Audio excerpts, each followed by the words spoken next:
मानसरोवर आज जो चीन में स्थित है, कभी था मानस सरोवर के नाम से विश्वविख्यात था और उसमें रहने वाले हंस तो नीले आकाश में सफेद बादलों की छटा से भी अधिक मनोरम थे।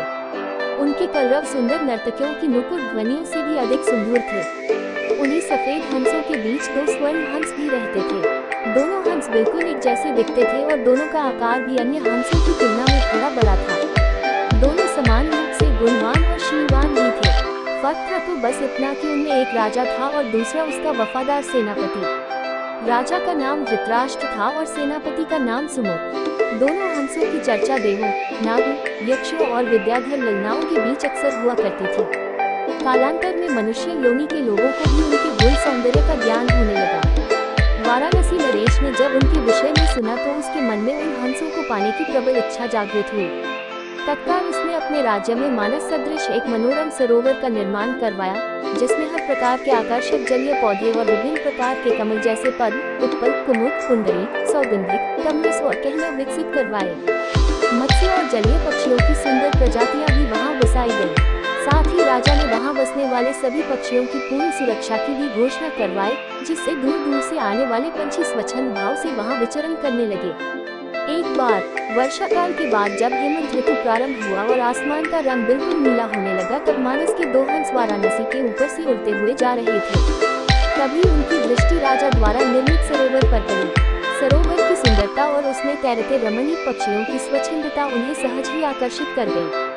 तत्काल वे नीचे उतर आए और महीनों तक वहां की सुरक्षा, सुंदरता और स्वच्छंदता का आनंद लेते रहे। अंततोगत्वा वर्षा ऋतु के प्रारंभ होने से पूर्व में फिर मानस को प्रस्थान कर गए। मानस पहुंचकर उन्होंने अपने साथियों के बीच वाराणसी के कृत्रिम सरोवर की इतनी प्रशंसा की कि सारे के सारे हंस वर्षा के बाद वाराणसी जाने को तत्पर हो उठे। हंसों के राजा युधिष्ठिर और उसके सेनापति सुमुख ने अन्य हंसों की इस योजना को समुचित नहीं माना। युधिष्ठिर ने उनके प्रस्ताव का अनुमोदन न करते हुए ये कहा कि पंछी और जानवरों की एक प्रवृत्ति होती है, वे अपनी संवेदनाओं को अपनी चीखों से प्रकट करते हैं, किंतु जंतु जो कहलाता है, मानव बड़ी चतुराई से करता है अपनी भंगिमाओं को प्रस्तुत, जो होता है उनके भावों के ठीक विपरीत। फिर भी कुछ दिनों के बाद हंसराज को हंसों की जिद के आगे झुकना पड़ा और वह वर्षा ऋतु के बाद मानस के समस्त हंसों के साथ वाराणसी को प्रस्थान कर गया। जब मानस के हंसों का आगमन वाराणसी के सरोवर में हुआ और राजा को इसकी सूचना मिली तो उसने अपने एक निषाद को उन दो विशिष्ट हंसों को पकड़ने के लिए नियुक्त किया। एक दिन युधिष्ठिर जब सरोवर की तट पर स्वच्छंद भ्रमण कर रहा था, तभी उसके पैर निषाद द्वारा बिछाए गए जाल पर पड़े। अपने पकड़े जाने की चिंता छोड़ उसने अपनी तीव्र चीखों से अपने साथी हंसों को तत्काल वहां से प्रस्थान करने को कहा, जिससे मानस के सारे हंस वहां से क्षण मात्र में अंतर्धान हो गए। रह गया तो केवल उसका एकमात्र वफादार हंस सेनापति सुमुख। हंसराज ने अपने सेनापति को भी उड़ जाने की आज्ञा दी, मगर वह दृढ़ता के साथ अपने राजा के पास ही जीना मरना उचित समझा। निषाद जब उन हंसों के करीब पहुंचा तो वह आश्चर्यचकित रह गया, क्योंकि पकड़ा तो उसने एक ही हंस था, फिर भी दूसरा उसके सामने निर्भीक खड़ा था।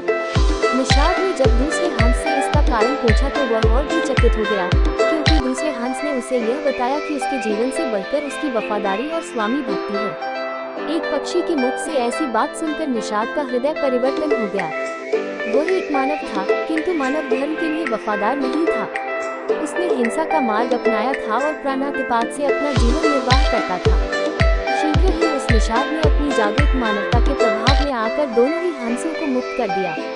दोनों हंस कोई साधारण हंस तो थे नहीं। उन्होंने अपनी दूरदृष्टि से यह जान लिया था कि वह निषाद निस्संदेह राजा के कोप का भागी बनेगा। अगर निषाद ने उनकी जान बख्शी थी तो उन्हें भी निषाद की जान बचानी थी। अतः तत्काल वे निषाद के कंधे पर सवार हो गए और उसे राजा के पास चलने को कहा।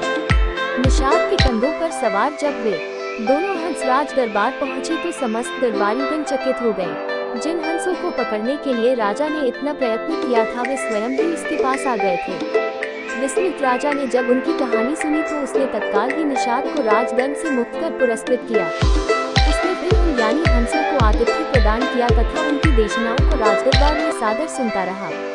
इस प्रकार कुछ दिनों तक राजा का आतिथ्य स्वीकार कर दोनों ही हंस पुनः मानस को वापस लौट गए।